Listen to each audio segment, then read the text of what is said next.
Bismillahirrahmanirrahim. Assalamualaikum warahmatullahi wabarakatuh. Teman-teman yang sudah melakukan BIMTEK KPPS Pemilu 2024, ini untuk BIMTEK yang pertama itu teman-teman mengenai jadwal dan tahapan pemungutan dan penghitungan suara. Ini teman-teman jadwal terbarunya, jadwal yang sudah diberikan oleh KPU melalui BIMTEK yang dilakukan oleh PPS. Nah, nanti teman-teman di tanggal 10 sampai tanggal 13 Februari itu teman-teman akan melakukan pengumuman dan pemberitahuan tempat dan waktu pemungutan suara kepada pemilih.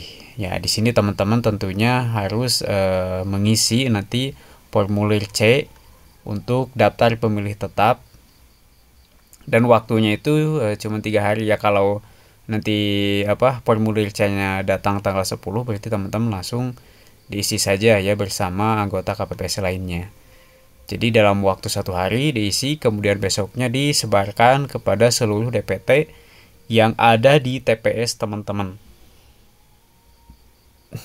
Nah, ini jadwalnya sudah fix teman-teman ya, karena ini dari hasil BIMTEK KPPS. Jadi kalau teman-teman nggak sempat mengetahui jadwalnya, nah di sini ada jadwalnya teman-teman ya. Nanti akan saya bagikan informasinya di deskripsi. Kemudian nanti tanggal 13-nya teman-teman akan membuat tempat pemungutan suara. Lokasinya bisa di ruangan terbuka, di lapangan, ataupun juga di GOR, ataupun juga di ruang sekolah. Cari aja ruangan yang cukup luas teman-teman ya. Dan ini sudah saya bahas untuk pembentukan TPS, silahkan cek aja di video sebelumnya. Nah, kemudian tanggal 14 Februari ya, ini tentunya adalah hari hanya untuk proses pemungutan suara. Nah, di sini teman-teman sudah harus siap ya untuk melaksanakan pemungutan suara di TPS teman-teman. Insya Allah ini akan istilahnya itu teman-teman harus tenang ya, jangan sampai terburu-buru, tergesa-gesa. Ikuti aja sesuai dengan jadwal dan tahapannya.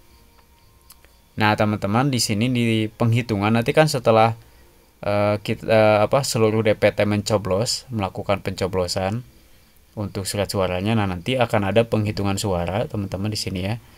Penghitungan suaranya ini di sini keterangannya itu apabila penghitungan suara belum selesai, maka diperpanjang paling lama 12 jam.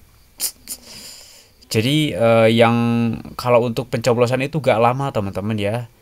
Jadi ketika para pemilih datang, kemudian akan melakukan pencoblosan itu gak lama. Yang lama itu adalah ketika kita menghitung suara.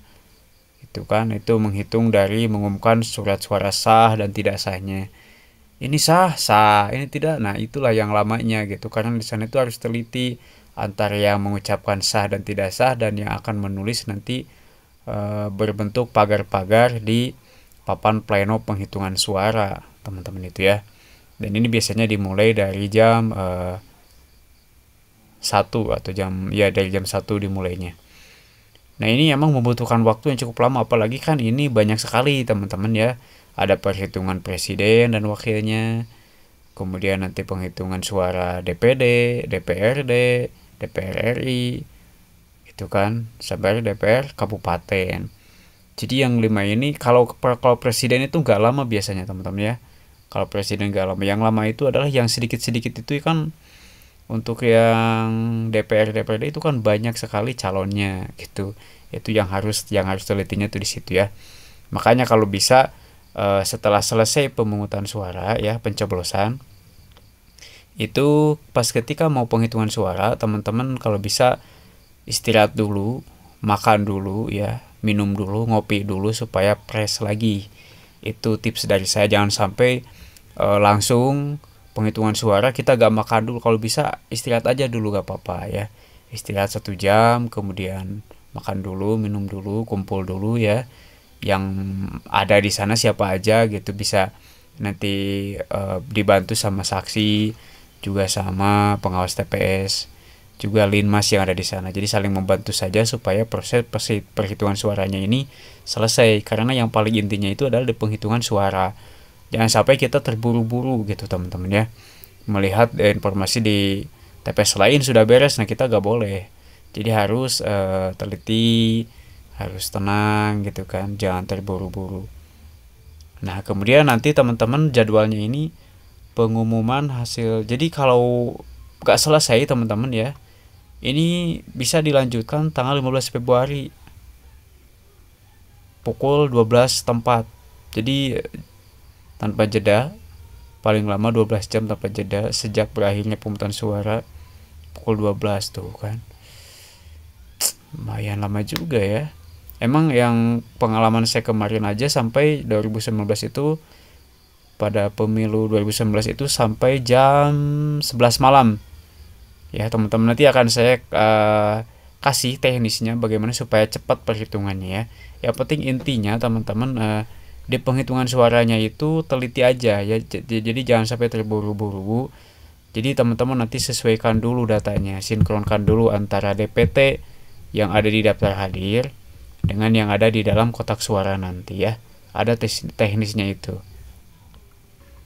Nah, kemudian di sini pengumuman hasil penghitungan suara di TPS-nya itu nanti tanggal 14 sampai dengan 15 Februari.